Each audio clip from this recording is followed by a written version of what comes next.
millions of dollars out there and beat Anderson Silva by knockout my last fight. And so they can't fathom that being a reality, and they can't fathom me beating him twice. So it motivates me. I have a lot of motivation other than that, though. You know, I got my family I have to support. I have the goals of wanting to be on top for a long time. You know, I did not want to lose this fight and go back to the drawing board. I'm not doing it.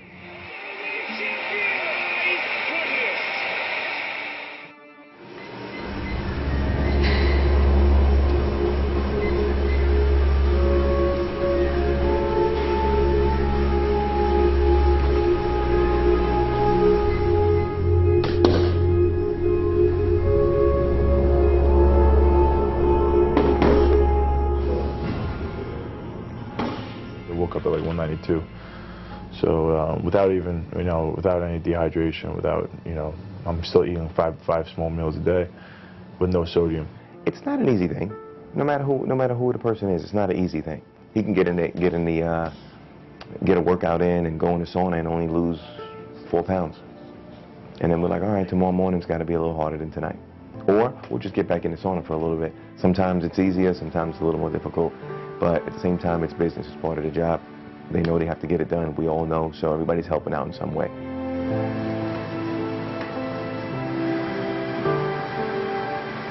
Just no matter what, it always stinks. It's always losing.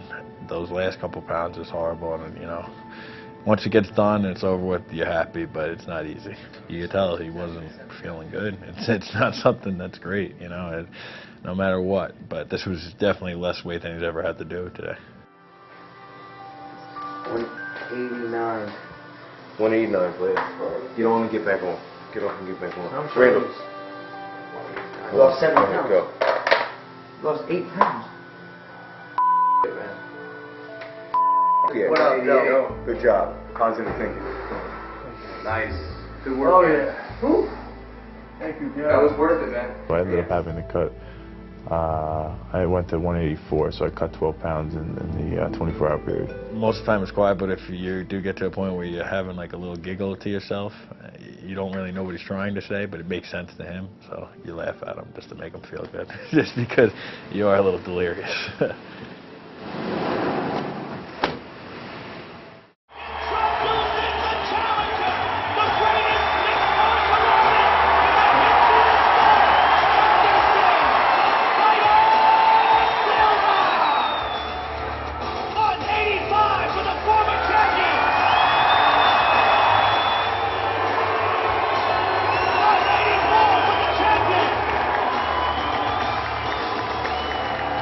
I think you could see at the weigh-in that when Anderson Silva looked at Chris and put his hands up, he realized this is a guy I cannot intimidate. If you got a bully mentality, that's about the worst thing you want to see. So I think it was pretty telling when he looked at Chris, and I think Chris actually just laughed at him. He's chewing gum in his face, like all lax, Chris, you know.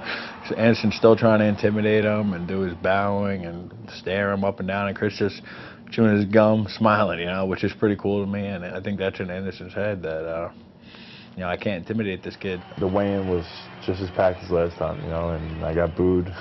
I got cheers, but there was probably more boos than cheers, and this is kind of what I'm able to expect now. Last time I didn't know what was going to happen. Seeing Anderson at weigh-ins, same thing, you know, I go shake his hand. I think he shook my hand and then did a little face-off. He puts his hands up this time. And then I go shake his hand at the end, and he didn't shake my hand.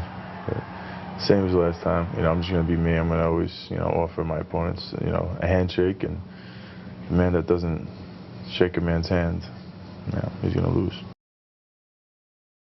I mean, the last 6 months have been great. A lot of changes for a lot of people. We tried to get back to normal, and then before you know it, the fight's here. So it's been really fast, and a lot of stuff happened in 6 months. Exciting, though, how he's balanced a lot of pressure. I mean, you know, let's face it, it was not a small undertaking that went forth 6 months ago. He beat the odds, literally. As soon as I knocked him out, the first thing I said to him was, hey, good job, we got to do a rematch, you know. So I knew right away we were doing a rematch, and this is where we are. Were you surprised by the reaction after his first victory, that people kind of, I guess, weren't giving him his due that he really deserved?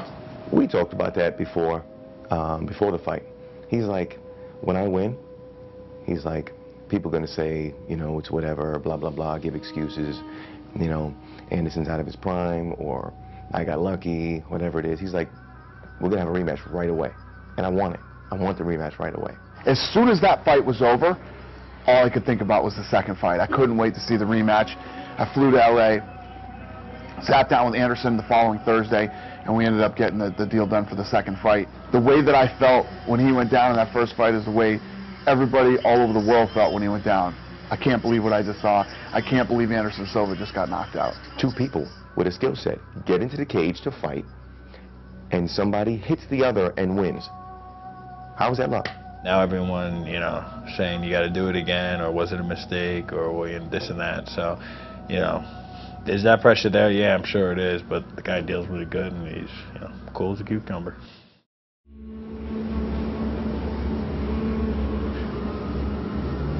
I woke up thinking, oh crap, it's here. It's like this every single fight. So it's good that you could kind of adjust and get ready to know that the nerves you feel on fight day are completely different than any other day you can ever have. Okay. Yep, thanks. But I got a good night's sleeping, and felt good to have some food in me because the last couple of days, you know, the weight cut. The last time he was out of the cage for over a year, pretty much, just about that. And he had 2 surgeries, you know, so we were always pushing it, but we were wondering, like, how he was feeling, what was going on. This time around, he was moving like gangbusters right off the bat. I feel when Anderson looks into Chris's eyes, I think he knows what he's dealing with. And that's a kid with more than just confidence, with a sense of destiny, where he's like, this is my destiny, this is mine now. And he sees it. He's the champ now, you know, that's the difference. He's going in there as the champ, and Anderson's going to have to come at him and take it away, and good luck with that. I'm set for a war. You know, I work for a war, prepare myself to go through hell to get the W, you know, and hope for the best. Crazy feeling knowing that you're about to get locked in a cage in front of millions of people around the world, and this is considered the biggest fight of all time, and it's me. I know for a fact that when he gets in the cage and he looks across the cage, he's not going to say, like all other fighters, oh, that's Anderson Silva. He's going to say to himself, I'm going to beat the hell out of this dude.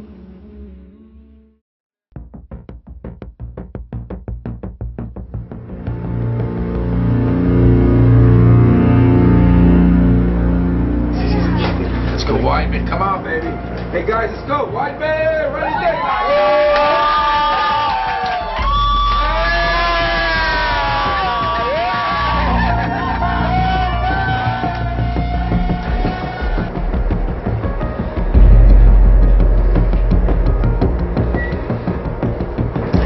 Quiet for the storm, huh?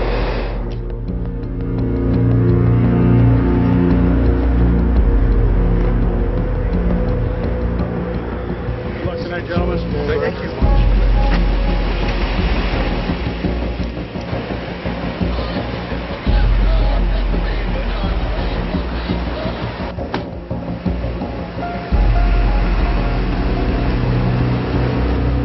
You have not seen the best Chris Weidman. I believe that to be true. I think that's his focus for this fight. That's his motivation. What goes through your mind when you're holding your kid in your arms just a couple hours before you're about to go fight? It's just one of those things where it completely takes your mind off the fight, you know. It feels good. And then you go to battle. But, you know.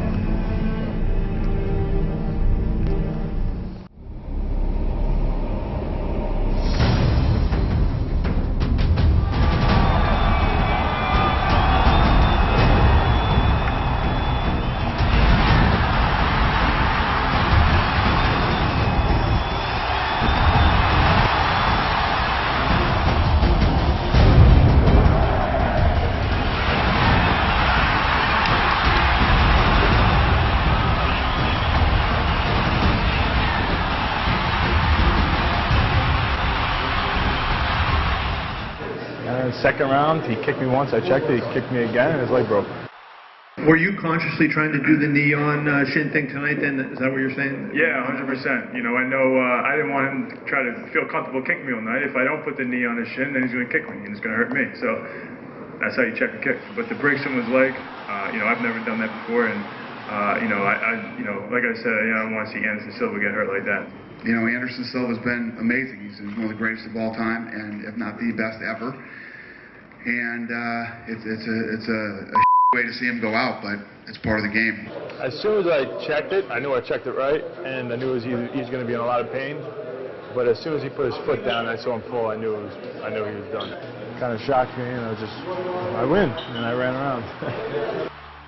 Where I'm really proud is that he's taken this whirlwind experience and he went out of his way to really help Baldwin. But as long as his eyes are focused in the right direction, then being a champion has a great value to it. Because people forget you pretty quick when you lose. This is the times of my life where I know I'll be looking back at someday, sitting in my lounge chair, thinking about these times, and I just want to I want to be sitting in that chair with as little regrets as possible. So many other people are catching on that he's just naturally a good kid. It's starting to build up that he's keeping it real. You've come a long way, baby. It's hard for me to really look at what I've accomplished so far and be satisfied, because then it take away from the work I'm putting in now to get to where I want to be. So it's nice to see that I've accomplished something, but it's just like another plaque on the wall.